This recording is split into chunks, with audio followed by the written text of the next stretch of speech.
अस्सलाम वालेकुम। आज की वीडियो में जो टॉपिक हम कवर करने जा रहे हैं वो एक इंग्लिश नॉवल है, a passage to India by E M. Foster.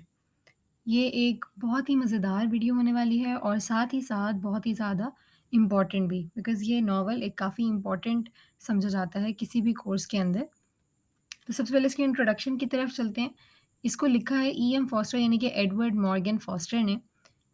इनका ताल्लुक लंदन से था, लेकिन ये एज़ अ वॉलंटियर काम करते थे वर्ल्ड वॉर 1 में डिफरेंट कंट्रीज़ पे, डिफरेंट लैंड्स पे और तभी इनको मौका मिला था इंडिया आने का और वर्ल्ड वॉर 1 के ख़त्म हो जाने के बाद भी ये दोबारा इंडिया शिफ्ट हुए थे as secretary to Maharaja of Dewas और तभी इन्होंने इंडिया को काफ़ी करीब से जाना था और पूरा ऑब्ज़र्व किया था।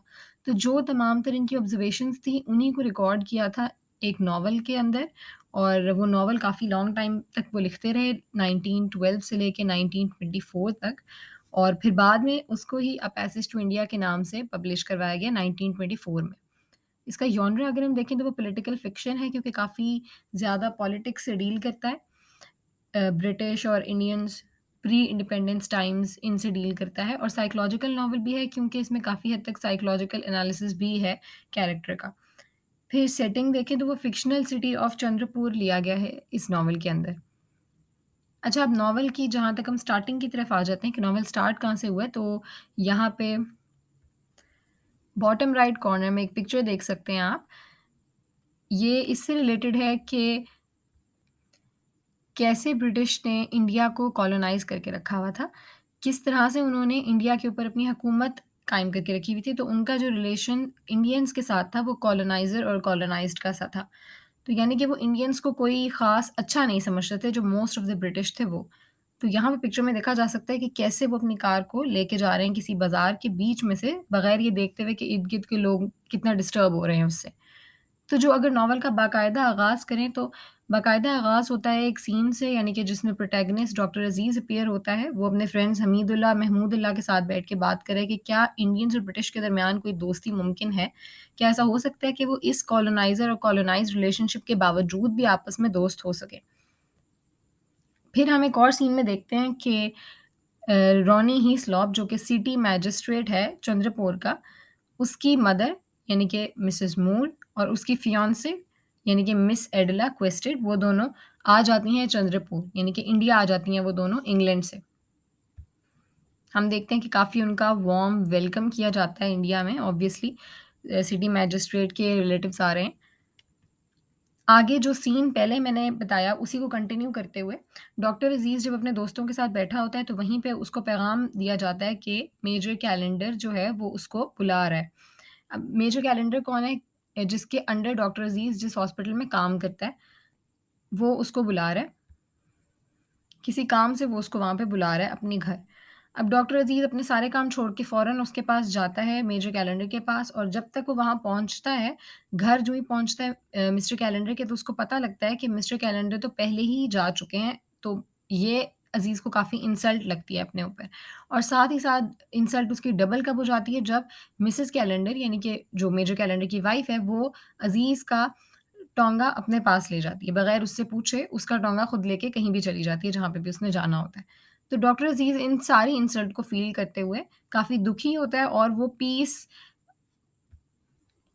और सुकून की तलाश में एक मस्जिद में चला जाता है, जो कि काफ़ी उसका फ़ेवरेट स्पॉट रही है पूरे नॉवल के अंदर। और वैसे भी मैंने यहाँ मॉस्क को हाइलाइट करके इसलिए लिखा था, क्योंकि हम देखें तो नॉवल को हम 3 पार्ट्स में डिवाइड कर सकते हैं। तो फर्स्ट जो मॉस्क है, वो यहाँ पे काफ़ी प्रोमिनेंट हमें दिखेगा, इसीलिए उसको हाइलाइट करके लिखा गया और फर्स्ट पार्ट भी है काफ़ी इम्पोर्टेंट नॉवल का। तो मॉस्क का सीन अब आगे आता है। मॉस्क में अज़ीज़ बैठे हैं कि उसको पीछे से एक आवाज़ सुनाई देती है। ऐसी आवाज़ कि उसको लगता है कि कोई आ रहा है। वो देखता है काफ़ी अंधेरा होता है, उसको सही से नज़र नहीं आ रहा होता कि कौन आ रहा है, तो अचानक उसकी नज़र पड़ती है एक ब्रिटिश लेडी पे जो कि अंदर एंटर हो रही है।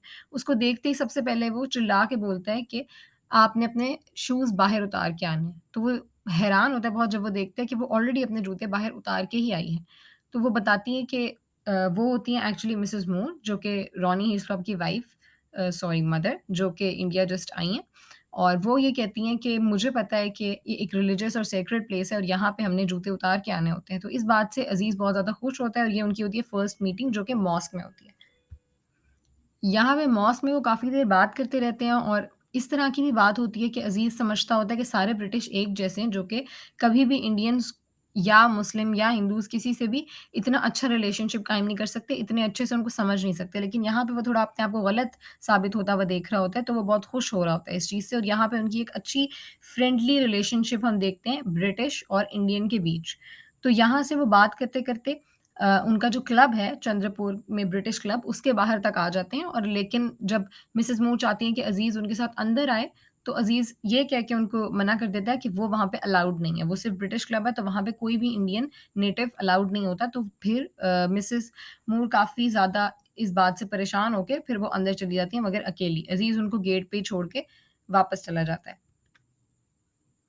आगे हम देखते हैं कि एडिला क्वेस्टेड और मिसेस मूर अब जो है वो डिनर करें मिस्टर एंड मिसेस टर्टन के साथ। मिस्टर टर्टन कौन है? The government and social leader of English sector of Chandrapur के। चंद्रपुर में जितने भी ब्रिटिशर्स हैं, उनका जो एक लीडर है, मतलब उनके लिए जो भी नेटिव इंडियन से राब्ता वगैरह करना है, तो वो सारा काम मिस्टर टर्टन का है। और mister tertian and Mrs tertian कोई इतने अच्छे ख़यालात नहीं रखते इंडियंस के बारे में। वो इंडियंस को अपने से बहुत कमतर ही समझते हैं हमेशा से। तो यहाँ डिनर में रॉनी भी मौजूद है, मिस्टर एंड मिसेस टर्टन भी मौजूद हैं, एडिला भी मौजूद है और मिसेस मूर भी मौजूद हैं। और इसी दौरान जो है एडिला अपनी ख़्वाहिश का इज़हार करती है कि I want to see the real India. Adela का मकसद इंडिया आने का यही कि वो चाहती है कि मैं इंडिया का रियल फ़ेस देखूँ। वो नहीं कि जो सारे ब्रिटिश और उसको बताएँ, वो खुद कुछ एक्सप्लोर, कुछ एडवेंचर करना चाहती है। तो इसी बात के दौरान मिसेज़ मूर जो है वो डॉक्टर अज़ीज़ का भी ज़िक्र करती हैं कि वो एक बहुत ही अच्छे इंडियन से मिली हैं, जो कि मिस्टर एंड मिसेस टर्टन और रॉनी उसको कोई इतना अच्छा नहीं समझते इस बात को, लेकिन एडिला जो है वो थोड़ी इंटरेस्टेड जो है वो फ़ील कराती है खुद को इसमें, क्योंकि वो बेसिकली इंडियंस और इंडिया इन्हीं को एक्सप्लोर करने आई है। तो मिस्टर टर्टन से जब वो रिक्वेस्ट करती है कि उसको कोई रियल इंडिया दिखाना है, वो देखना चाहती है, तो मिस्टर टर्टन उनको ये ऑफ़र करते हैं कि ठीक है, वो एक ब्रिज पार्टी ऑर्गेनाइज़ करेंगे। ब्रिज पार्टी क्या चीज़ है? ये इसीलिए ऑर्गेनाइज़ किया, अपने नाम से ज़ाहिर है कि वो चाहते हैं कि इंडियंस और ब्रिटिश के बीच एक ब्रिज कायम कर दिया जाए, एक राब्ते का ज़रिया हो, तो वो एक ब्रिज पार्टी ऑर्गेनाइज़ करते हैं। लेकिन हम इस ब्रिज पार्टी में देखते हैं, जैसे कि पिक्चर में भी ज़ाहिर है, जो लेफ्ट टॉप कॉर्नर के ऊपर है, कि इंडियंस जो हैं वो बिल्कुल एक कोने में होके बैठे होते हैं, ब्रिटिश जो हैं वो बिल्कुल दूसरे कोने में होके बैठे हुए होते हैं, और उनके दरमियान कोई राब्ता, कोई एक बंदा दूसरी तरफ नहीं जा रहा होता। सिर्फ़ जो है वो फ़ील्डिंग एक बंदा है, साइरल फ़ील्डिंग, जो कि एक एजुकेटर है, एक गवर्नमेंट कॉलेज से मुंसलिक बंदा है, और वो काफ़ी ज़्यादा ईगर है इंडियन से मिलने-जुलने से। तो वो जो है वो सिर्फ़ जाता है ब्रिटिश और इंडियंस की साइड पे, दोनों तरफ जाता है, और तभी मिसेज़ मूर और एडिला, क्योंकि उनका मकसद इंडियन से मिलना होता है, तो मिसेज़ टर्टन उनको कहती हैं कि वो लेके जाएँगी उनको वहाँ। लेकिन एडिला और मिसेज़ मूर दोनों को ही पसंद नहीं आता कि मिसेज़ टर्टन उनसे किस तरह से बात कर रही हैं, उनका बात करने का अंदाज़ कितना बुरा है, कि उनको इंसल्ट फ़ील हो नेटिव इंडियंस को। और जितनी भी इंडियन औरतें वहाँ आई होती हैं, वो सब भी खुद काफ़ी कन्फ्यूज़ होती हैं, क्योंकि उनको समझ नहीं आ रही होती कि उनको किस तरह का ड्रेस अप करना चाहिए, क्या अपने तरह का करना चाहिए या ब्रिटिश की तरह का करना चाहिए, या उनको कौन-सी लैंग्वेज बोलनी चाहिए, क्या अपनी उर्दू या हिंदी बोलें या फिर उनकी तरह की इंग्लिश, लेकिन उनको क्लियर कट इंग्लिश भी बोलनी सही से नहीं आती। उनको मतलब टूटी-फूटी जिसको हम कहें, वो उस तरह की इंग्लिश में कन्वर्सेशन कर रही होती हैं। तो ये पार्टी हम अगर ओवरऑल देखें, तो ये फ़ेल हो जाती है अपने किसी भी टारगेट को अचीव करने में। और अगर हम एक और तरफ देखें, तो डॉक्टर अज़ीज़ जो कि इस पार्टी में आना चाहता होता है, काफ़ी विलिंग होता है आने के लिए, लेकिन जो पार्टी है वो उसकी वाइफ़ की डेथ एनिवर्सरी पे रख दी जाती है, उस डेट पे आ जाती है, तो फिर वो नहीं आता। तभी जो है मिसेज़ मूर चाहती होती है कि डॉक्टर अज़ीज़ आए, ताकि वो एडिला से भी उसको मिलवाएँ, लेकिन वो नहीं आता। अब एडिला, जो कि जिसकी ख़्वाहिश थी कि वो यहाँ पे रियल इंडिया देखे, वो नहीं देख पाई, तो अब वो खुद अपने तौर पे निकल जाती है कुछ ढूँढने। तो वो जब ढूँढते-ढूँढते किसी एक एरिया पे पहुँचती है, तो वहाँ पे वो जाके देखती है, अ, एक पुराने म्यूज़ियम टाइप एरिया पे पहुँच जाती है, जहाँ पे पुराने स्टैचूज़, उनके शायद कोई पुराने सेक्रेड टेम्पल के कोई स्टैचूज़ वग़ैरह उसको मिलते हैं। लेकिन यहाँ पे भी उसको बड़ा अजीब-सा फ़ील होता है, क्योंकि यहाँ पे हम देखते हैं कि एडिला क्वेस्टेड का एक साइकोलॉजिकल हमें इश्यू दिखाया जा रहा है, साइकोलॉजिकल कॉन्फ्लिक्ट जो उसके माइंड के अंदर चल रहा है, वो हमें दिखाया जा रहा है। जैसे कि यॉनरा बताते हुए बताया गया था कि एक साइकोलॉजिकल नॉवल भी है, तो यहीं पे हमें पता लगता है कि क्या साइकी डील की जा रही है एडिला क्वेस्टेड की, क्योंकि अभी पीछे ही जैसे ब्रिज पार्टी में उसने अपने फियांसे यानी रॉनी हीस्लॉप का देखा है बिहेवियर इंडियंस के साथ, जो कि उसको बिल्कुल भी अच्छा नहीं लगा, ना ही उसकी मदर को भी अच्छा लगा। लेकिन वो अब रॉनी से उसने शादी तो करनी है, लेकिन वो इस चीज़ पे आमादा नहीं हो रही। वो इस चीज़ के अंदर इंटरेस्ट अब उसका जो है वो ख़त्म होता जा रहा है, क्योंकि वो देख रही है कि रॉनी काफ़ी गलत कर रहा है इंडियंस के साथ। तो अब यहाँ पे आके भी वो मुसलसल देख तो आउटर वर्ल्ड रही है, लेकिन उसका जो साइकोलॉजिकल कॉन्फ्लिक्ट चल रहा है माइंड के अंदर, वो भी यहाँ पे हम देख रहे हैं, क्योंकि वो किसी भी चीज़ के अंदर खुद को प्योरली फ़ील नहीं करवा पा रही।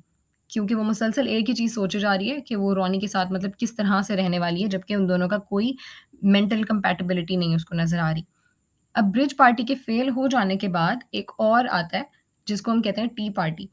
वो क्या है कि जो साइरल फील्डिंग है, क्योंकि वो चाहता था वहाँ पे खुद भी डॉक्टर अज़ीज़ से मिलना, क्योंकि मिसेज़ मूर के मुँह से उसने काफ़ी तारीफ़ें सुनी थी और एडिला भी चाहती थी, तो उसने सोचा कि अपने घर पे वो एक टी पार्टी ऑर्गेनाइज़ करे, जिसमें उसने अज़ीज़ को भी इनवाइट किया, एडिला को भी, मिसेज़ मूर को भी और प्रोफ़ेसर गॉडबुले को भी इनवाइट किया। प्रोफ़ेसर गॉडबुले जो है, वो साइरल फील्डिंग के साथ ही होते हैं, एजुकेशनल फ़ील्ड से ताल्लुक़ रखते हैं और एक हिंदू प्रोफ़ेसर हैं, तो उनको भी उसने इनवाइट किया। अब खुद तो उसने सब लोगों को इनवाइट कर लिया, लेकिन वो मतलब खुद इतना टाइम पे शायद तैयार नहीं हो पाया और प्रोफ़ेसर गॉडविले जल्दी आ गया और साथ में डॉक्टर अज़ीज़, दोनों वो लोग जल्दी आ गए। प्रोफ़ेसर गॉडविले को हम देख सकते हैं कि वो जल्दी आने के बाद घर के बाहर जो एक पूल टाइप सा है, वहाँ पे बैठ के वेट कर रहे हैं, जबकि अज़ीज़ जो है वो घर के अंदर आ जाता है और घर के अंदर आने के बाद वो अज़ीज़, क्योंकि काफ़ी ब्रिटिश के साथ अच्छा सलूक करने वाला एक इंसान है, तो वो अंदर आता है और जब तक फ़ील्डिंग शावर ले रहा होता है, वो बाहर वेट करता है। शावर लेने के बाद फ़ील्डिंग बाहर आता है, तो उसको अपना कॉलर स्टड नहीं मिल रहा होता, तो डॉक्टर अज़ीज़ अपना कॉलर स्टड उसको दे देता है। तो यहाँ पे हमें दिखता है कि वो कितने अच्छे से पेश आ रहे हैं ब्रिटिशर्स के साथ। फिर ये जो टी पार्टी है काफ़ी अच्छे से गुज़रती है। ये लोग काफ़ी अच्छे से इंटरैक्ट करते हैं एक-दूसरे से और खाने-पीने के बाद तीनों लोग हम जैसे पिक्चर में देख सकते हैं, एडिला, डॉक्टर अज़ीज़ और प्रोफ़ेसर गॉडविले, वो तीनों बैठ के आपस में बातें कर रहे होते हैं। तभी अज़ीज़ बताता है एडिला को कि किस तरह से वो चाहता है ब्रिटिशर्स की खिदमत करना या ब्रिटिशर्स को रियल इंडिया दिखाना और उनको अपने पास दावत पे बुलाना स्पेशली।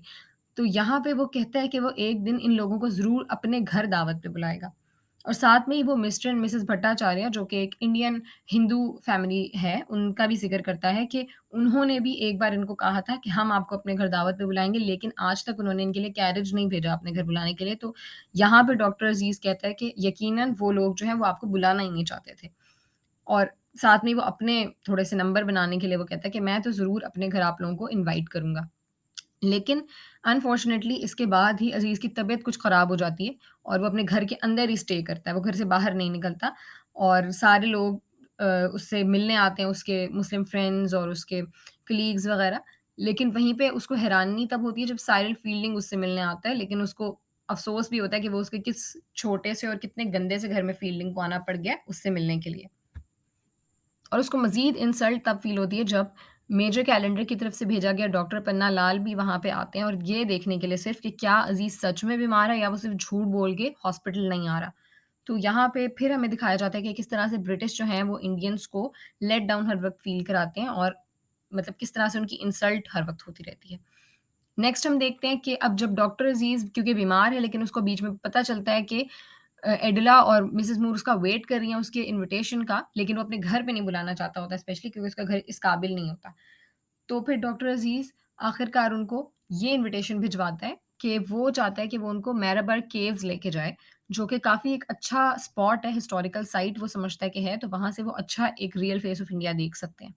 तो अब उसके लिए अज़ीज़ जो है वो पूरी रात रेलवे स्टेशन के ऊपर वेट करता है कि कहीं उससे कोई ट्रेन मिस ना हो जाए और कहीं उसके गेस्ट्स आ जाएँ और वो ना पहुँच पाएँ। तो यहाँ पे हमें उसकी हॉस्पिटैलिटी नज़र आती है और कैसे वो रिस्पॉन्सिबिलिटी का अपना ख़्याल करते हुए पूरी रात रेलवे स्टेशन पे गुज़ारता है, वहीं सोता है और वहीं बैठा रहता है।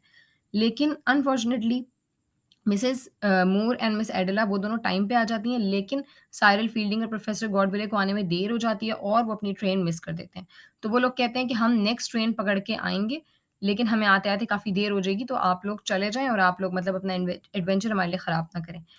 फिर हम देखते हैं कि जो ब्रिटिश गेस्ट्स हैं जो मिस एडिला एंड मिसेस मूर, उनका काफ़ी अच्छा वेलकम किया जाता है मैरबर केव्स पे। वहाँ पहले से ही इंडियंस को पता होता है कि ये लोग आ रहे हैं, वो काफ़ी सारे लोग पहले से गैदर हुए होते हैं उधर इनका वेलकम करने के लिए। इनके लिए स्पेशली एक एलिफेंट मँगवाया जाता है जिसके ऊपर ये लोग राइड करते हैं ट्रेन से उतरने के बाद और फिर वहाँ से वो लोग केव्स तक जाते हैं।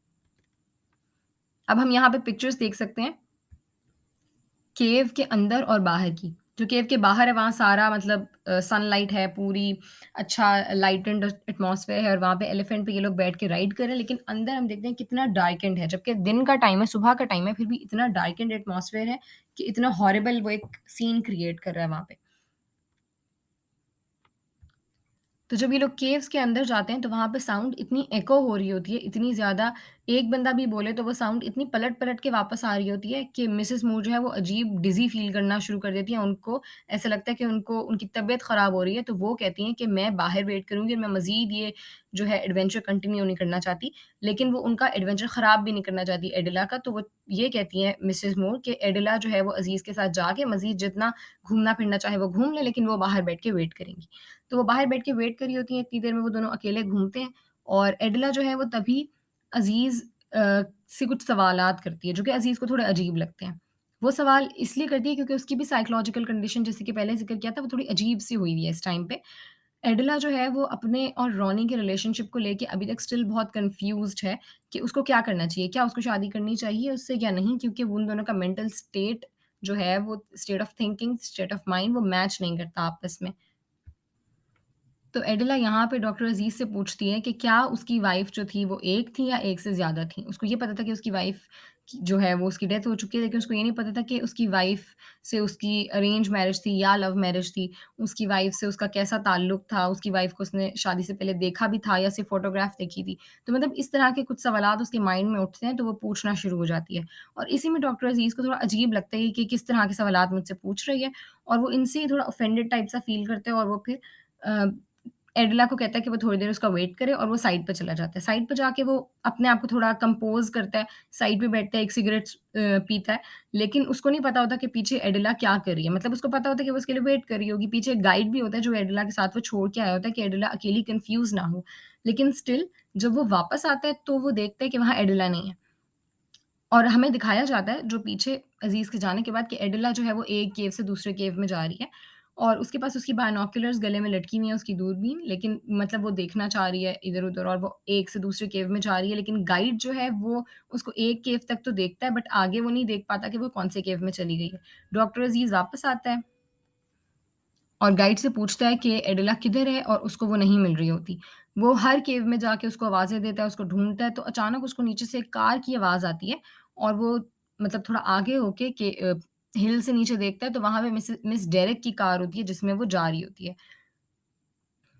अब मिस डेरेक कौन है? मिस डेरेक हैं एक ब्रिटिश लेडी जो कि सर्वेंट है महाराजा और महारानी उनके घर में सर्वेंट के तौर पे काम करती है, लेकिन still as a servant being a servant वो खुद को बहुत सुपीरियर समझती है इंडियन से सिर्फ़ इसलिए कि वो व्हाइट रेस से ताल्लुक़ रखती है।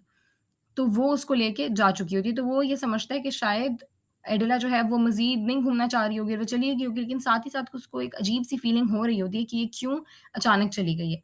और साथ में ही उसको नीचे उसकी बायनॉक्युलर्स टूटी हुई, गिरी हुई मिल जाती हैं। लेकिन वो स्टिल जो है वो अपने आप को कंपोज़ फ़ील कराता है क्योंकि वो देखता है कि साइरल फ़ील्डिंग और प्रोफ़ेसर गॉडविले आ चुके हैं और वो मिसेज़ मूर के पास नीचे बैठे हुए हैं। वो नीचे जाता है उनके पास, उनको बताता है फ़ील्डिंग को थोड़ा अजीब लगता है कि क्यों अचानक एडिला चली गई, तो वो इस बात पे कहता है कि उसको नहीं पता कि वो क्यों चली गई। वो अपनी उस कन्वर्सेशन के बारे में कुछ नहीं बताता जो एडिला के साथ उसकी हुई होती है। दूसरी तरफ हमें ये नहीं दिखाया जाता कि एडिला क्यों गई, रीज़न हमें नहीं बताया जाता, लेकिन सिर्फ़ हमें ये दिखाया जाता है कि जब वो भागी, तो मिस डेरेक उसको सीधा लेके Chandrapur major mister and Mrs Callendar के पास आ जाती हैं, ताकि वो उसका ट्रीटमेंट करें क्योंकि उसकी बॉडी फुल जो है वो कैक्टस के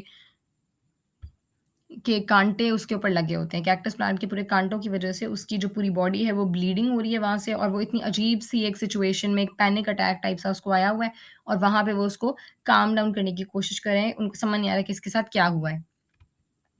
अब आगे वापस आ रहे हैं अज़ीज़ और फ़ील्डिंग जो है वो ट्रेन के थ्रू वापस आ रहे हैं चंद्रपुर और रास्ते में ही जो है वो कन्वर्सेशन कर रहे हैं कि उनका कैसा गुज़रा, कैसा ट्रिप था, कैसा उनका सब कुछ हुआ। अभी उनकी ट्रेन पहुँचती ही है रेलवे स्टेशन पे कि भाई पुलिस पूरी जमा हुई होती है और वो फ़ौरन वहाँ आते ही अज़ीज़ को अरेस्ट कर लेते हैं immediately at the spot.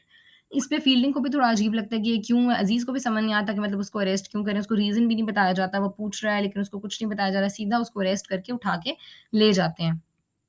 Fielding जो है वो आगे जाता है ब्रिटिश लोगों के पास, उनसे पूछता है कि ये क्यों हुआ है? उसको क्यों लेके गया हुआ है? तो उसको ये बताया जाता है कि उसको डॉक्टर अज़ीज़ को इसीलिए गिरफ्तार किया गया है क्योंकि उसने मिस एडेला क्वेस्टेड को हैरेस किया है और उसको रेप करने की कोशिश की है उन केव्स के अंदर। अब फ़ील्डिंग को ये सुन के थोड़ा अजीब लग रहा है कि डॉक्टर अज़ीज़ ऐसा कैसे कर सकता है? तो वो उनको थोड़ा क्लैरिफ़ाई करने की कोशिश कर रहे हैं। यहाँ पे हम फ़ील्डिंग का देख सकते हैं रोल कि वो कैसे एज़ अ ब्रिज वर्क कर रहा है। वो ब्रिटिश के पास भी जा रहा है, वहाँ से अज़ीज़ को क्लियर कर रहा है। वो अज़ीज़ के पास आ रहा है, वहाँ से ब्रिटिश की बात उनको बता रहा है। वो मुसलसल जेल में जब तक अज़ीज़ जेल में रहा है, वो इस तरह से काम करता रहा है। लेकिन अज़ीज़ को स्टिल फ़ील्डिंग के ऊपर थोड़ा डाउट है क्योंकि वो उसको ये नहीं लगता कि ब्रिटिश और इंडियंस कभी अच्छे दोस्त हो सकते हैं, तो उसको यहाँ पे काफ़ी डाउट है कि क्या फ़ील्डिंग कौन-सी साइड पे आ रहा है? क्या वो ब्रिटिश की साइड पे आ रही है या क्या वो मेरी साइड पे आ रहा है? अब उसका कोर्ट में ट्रायल होता है डॉक्टर अज़ीज़ का कोर्ट में ट्रायल होता है जिसमें उससे काफ़ी सारे सवालात किए जाते हैं और सेम टाइम एडिला से भी किए जाते हैं। उनकी काफ़ी पेशियाँ होती हैं जिसमें अज़ीज़ जो है वो बता देता है, खुद को क्लियर करता है कि ऐसा कुछ हुआ नहीं था और एडिला जो है वो काफ़ी खामोश रहती है। लेकिन जब लास्ट उनका डे होता है पेशी का, उसमें एडिला जाके बोलती है कि ये सब उसकी गलतफ़हमी थी, ऐसा कुछ नहीं हुआ था। अज़ीज़ ने उसको कभी हरैस करने की, असॉल्ट करने की कोशिश नहीं की। ये यकीनन उसकी कोई हैलुसिनेशंस होंगी जिनकी वज़ह से उसको ऐसा लगा है। तो यहाँ पे हम देख सकते हैं कि उसकी साइकोलॉजिकल कंडीशन कितनी डिस्टर्ब थी कि पहले से क्योंकि वो सोच रही थी कि उसके और रोनी के बीच में क्या चल रहा है, उसको कुछ समझ नहीं आ रहा था और उन्हीं के दौरान वो केव्स में चली गई। उसी केव्स के एडवेंचर के साथ में उसको समझ नहीं आया कि ये सब क्या हुआ है और तभी हम देखते हैं कि वो अपने शायद कॉन्शियस लेवल ऑफ माइंड से सबकॉन्शियस लेवल पे चली जाती है और सब कुछ मिक्स अप हो जाता है और उसके अजीब से हैलुसिनेशंस होते हैं जिनसे उसको समझ में नहीं आता कि एक्चुअली हुआ क्या है। क्या वो अज़ीज़ है या क्या वो कोई और बंदा है? क्या वो कभी कोई बंदा एक्ज़िस्ट ही नहीं करता था? तो यहाँ पे वो अपने सारे चार्जेज़ वापस ले लेती है, लेकिन जो कोर्ट है, कोर्ट का इतना टाइम वेस्ट करवाने पे एडिला को एक फ़ाइन लगता है ₹20,000 जिसमें से कहा जाता है कि अज़ीज़ को भी कुछ ना कुछ अमाउंट दी जाएगी। तो अज़ीज़ जो है वो काफ़ी खुश है इस अमाउंट के मिलने पे, वो कह रहा है कि ज़रूर वो इस अमाउंट को लेगा, जबकि फ़ील्डिंग चाहता है कि वो ये अमाउंट ना ले।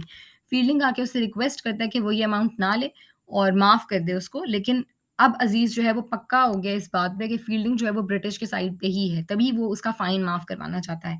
और फिर वो देखता है कि जब एडिला कोर्ट से निकल के जा रही है, सारे लोग जो हैं, वो बहुत इस बात पे खुश हैं कि ये जीत गया, डॉक्टर अज़ीज़ केस जीत गया, लेकिन वो देखता है कि फील्डिंग जो है वो एडिला को लेके जा रहा है, तो इस बात पे उसको और थोड़ी गलतफ़हमी हो जाती है। उसको लगता है कि ये जो फील्डिंग है ये तो अब पक्का ब्रिटिश की साइड पे ही है और साथ ही साथ उसके एक और जो गलतफ़हमी आ जाती है उसके दिमाग में वो ये कि फील्डिंग और एडिला का आपस में कोई रिलेशनशिप है यकीनन।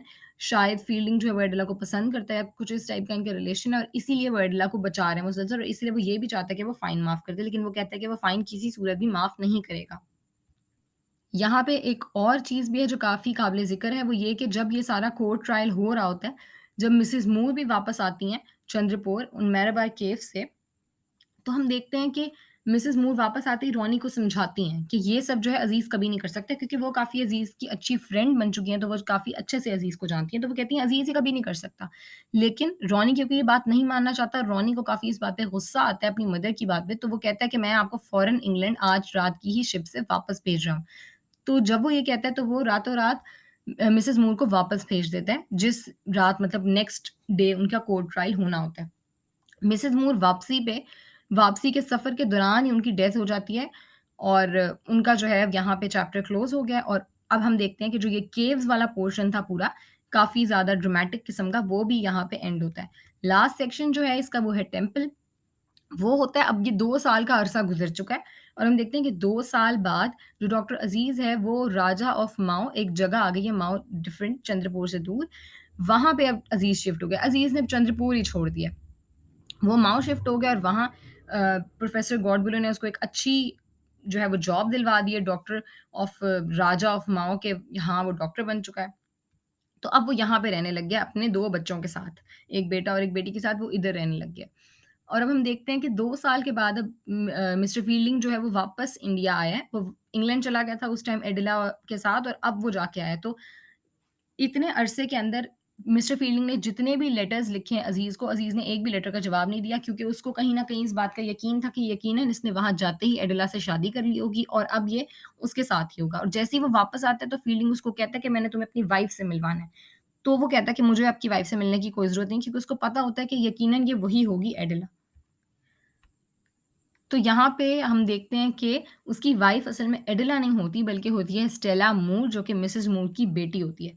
तो वो उससे मिलके बड़ा ही खुश होता है कि ये तो मतलब मिसेज़ मूर को वो पहले ही इतना पसंद करता होता है और स्टेला मूर जो कि मिसेज़ मूर की बेटी तो वो और ज़्यादा खुश होता है कि फील्डिंग ने इससे शादी की और वो फील्डिंग को जो है वो ये सोच के उसको दुःख हो रहा था कि मैंने फील्डिंग के बारे में कितना गलत सोचा है।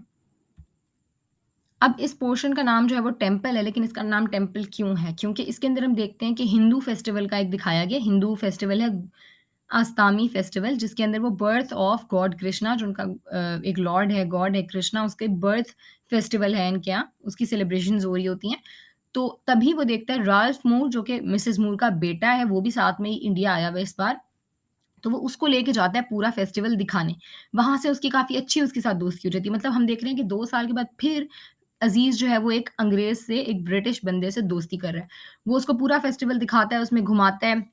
उसको दिखाने के बाद वो एक बोट पे सवार हो जाते हैं। वो बोट पे जा रहे होते हैं तो उनकी जो है बोट कोलाइड करती है, उसकी टक्कर होती है एक और बोट के साथ, जिस बोट के अंदर बैठे हुए हैं फील्डिंग और स्टेला मूर। तो यहाँ पे हम देखते हैं कि ये बोट्स दोनों कोलाइड हो रही हैं और अलग-अलग रास्तों पे चल रही हैं, तो इट मीन्स इसमें कहीं न कहीं सिम्बॉलिक मीनिंग एक ये भी जाता है कि इंडियंस और ब्रिटिश वो दोनों एक-दूसरे से टकराएँगे ही सही लाज़मी, वो कभी भी एक-दूसरे के साथ नहीं हो सकते। तो यहाँ पे हम देखते हैं कि नॉवल जो है अपनी एंडिंग की तरफ आ चुका है। टेम्पल का पोर्शन काफ़ी छोटा-सा है, लेकिन हम देखते हैं कि वो हमें बता रहा है हिंदू फेस्टिवल के बारे में।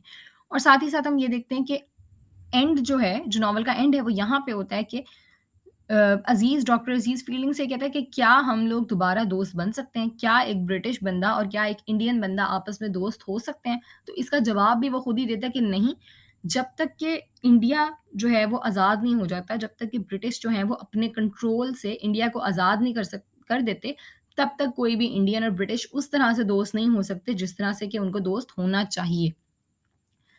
तो यहाँ पे हो गया है हमारा नॉवल ख़त्म और ये थी पूरे novel a passage to India की प्लॉट समरी। आई होप आपको पसंद आई हो, आई होप आपको समझ आ गई हो सारी। अगर वीडियो पसंद आई है तो इसको लाइक ज़रूर कीजिएगा और सब्सक्राइब ज़रूर कीजिएगा चैनल को ताकि आपको न्यू वीडियोज़ मिलती रहें। Thanks for watching and till the next video अल्लाह हाफ़िज़।